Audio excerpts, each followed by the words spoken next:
इस साल अगस्त महीने में हर साल की तरह अमेरिका के लास वेगस में एक खास मेला लगा है। यह मेला था हैकर्स का, जिसमें साइबर एक्सपर्ट से लेकर बच्चों तक हर उम्र के लोग हैकिंग का हुनर दिखा रहे थे। लास वेगस में हर साल हैकर्स का जमा होते हैं और इनके हुनर की निगरानी करके अमेरिका के साइबर एक्सपर्ट्स ये समझते हैं कि हैकर्स का दिमाग काम कैसे करता है, वो कैसे बड़ा ऑपरेशन चलाते हैं। जिस वक्त हैकर्स का ये मेला लास वेगस में लगा था, ठीक उसी वक्त हैकर्स ने एक भारतीय बैंक पर साइबर अटैक करके करीब $3 करोड़ की रकम उड़ा ली। दुनिया भर में हर वक्त सरकारी वेबसाइट से लेकर बड़ी निजी कंपनियों और आम लोगों पर साइबर अटैक होते रहते हैं। आखिर कैसे चलता है यह हैकिंग का साम्राज्य? बीबीसी की रेडियो सीरीज द इंक्वायरी में हेलेना मेरीमैन ने इस बार इसी सवाल का जवाब तलाशने की कोशिश की। उन्होंने साइबर एक्सपर्ट्स की मदद से हैकर्स की खतरनाक और रहस्यमय दुनिया में झांकने की कोशिश की। 1990 के दशक में इन सोवियत संघ के विघटन के बाद रूस में बहुत से एक्सपर्ट अचानक बेरोजगार हो गए। ये इलेक्ट्रॉनिक्स इंजीनियर थे, गणितज्ञ थे। रोजी कमाने के लिए इन्होंने इंटरनेट की दुनिया खंगालनी शुरू की। उस वक्त साइबर सिक्योरिटी को लेकर ज़्यादा संवेदनशीलता नहीं थी और नई जानकारी थी। इन रूसी एक्सपर्ट ने हैकिंग के साम्राज्य की बुनियाद रखी। इन रूसी हैकरों ने बैंकों, वित्तीय संस्थानों और दूसरे देशों की सरकारी वेबसाइट को निशाना बनाना शुरू किया। अपनी कामयाबी के किस्से ये अखबारों और पत्रिकाओं में बताते थे। रूस के खोजी पत्रकार आंद्रेई सोसिकोव बताते हैं कि उस दौर में हैकर्स खुद को हीरो समझते थे। उस दौर में रूस में हैकर्स नाम की एक पत्रिका भी छपती थी। आंद्रे बताते हैं कि उस दौर के हर बड़े रूसी हैकर का ताल्लुक हैकर पत्रिका से था। रूस की खुफिया एजेंसी एफएसबी को इन हैकर्स के बारे में मालूम था, मगर ताजुब की बात यह थी कि रूस की सरकार को इन हैकर्स की करतूतों से कोई नाराजगी नहीं थी, बल्कि वो तो इन हैकर्स का फायदा उठाना चाहते थे। रूसी पत्रकार आंद्रे सोसिकोव बताते हैं कि एफएसबी के चीफ निजी तौर पर कई रूसी हैकर्स को जानते थे। 2007 में रूसी हैकर्स ने पड़ोसी देश के एस्टोनिया पर बड़ा साइबर हमला किया। इन हैकर्स ने एस्टोनिया की सैकड़ों वेबसाइट को हैक कर दिया था। ऐसा उन्होंने इस रूस की सरकार के इशारे पर किया था। अगले ही साल रूसी हैकर्स ने एक और पड़ोसी देश जॉर्जिया के तमाम सरकारी वेबसाइट को साइबर अटैक से तबाह कर दिया।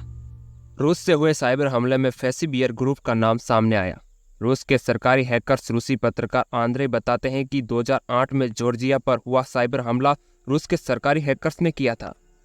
ये रूस के खुफिया एजेंसी के कर्मचारी थे। रूस की सरकार को लगा कि वो फ्रीलांस हैकर्स पर बहुत ज़्यादा भरोसा न करें।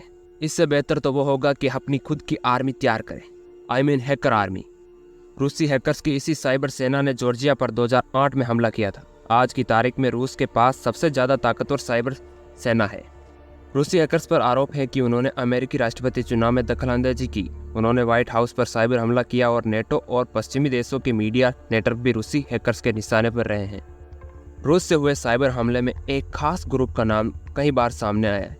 इसका नाम है फैसीबियर ग्रुप। माना जाता है कि हैकर्स के इस ग्रुप को रूस की मिलिट्री इंटेलिजेंस चलाती है। इसी ग्रुप पर आरोप है कि इसने पिछले राष्ट्रपति चुनाव में दखलंदाजी की थी। रूसी पत्रकार आंद्रे सोसिकोव बताते हैं कि इन साइबर हमलों के जरिए रूस दुनिया को यह बताना चाहता है कि वो साइबर साम्राज्य का बादशाह है। 90 के दशक में हॉलीवुड फिल्म मैट्रिक्स से प्रभावित होकर जिन रूसी साइबर इंजीनियरों ने हैकिंग के साम्राज्य की बुनियाद रखी थी, वो आज खूब फल फूल रहा है। आज बहुत से हैकर रूस की साइबर सरकार के लिए काम करते हैं। मगर हैकिंग के इस खेल में रूस अकेला नहीं है। ईरान के पास भी है हैकर्स की सेना। ईरान भी हैकिंग की दुनिया का एक बड़ा खिलाड़ी है। 1990 के दशक में इंटरनेट के आने के साथ ही ईरान के अपने यहाँ के लोगों को साइबर हमलों के लिए तैयार करना शुरू कर दिया था। ईरान जैसे देशों में सोशल मीडिया सरकार के खिलाफ आवाज़ उठाने का बड़ा मंच होते हैं। सरकार इनकी निगरानी करती है। ईरान में हैकर्स का इस्तेमाल वहाँ की सरकार अपने खिलाफ बोलने वाले का मुंह बंद करने के लिए करती है। 2009 में जब ईरान में सरकार विरोधी प्रदर्शन तेज हो रहे थे, तब ईरान के सरकारी हैकर्स ने तमाम सोशल मीडिया अकाउंट हैक करके ये पता लगाया कि आखिर इन आंदोलन के पीछे कौन है। उन लोगों की शिनाख्त होने के बाद उन्हें डराया धमकाया और जेल में डाल दिया गया। यानी साइबर दुनिया की ताकत से ईरान की सरकार ने अपने खिलाफ तेज हो रहे बगावती सुर को शांत कर दिया।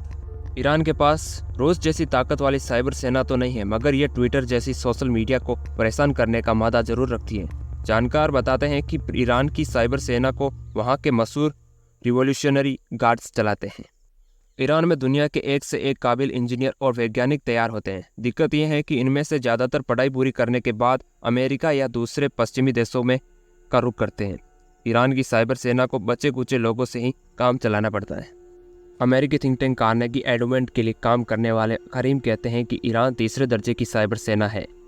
अमेरिकी, रूस, चीन और इजराइल साइबर ताकत है। के मामले में पहले पायदान पर आते हैं। यूरोपीय देशों की साइबर सेनाएं 10वें नंबर पर आती हैं।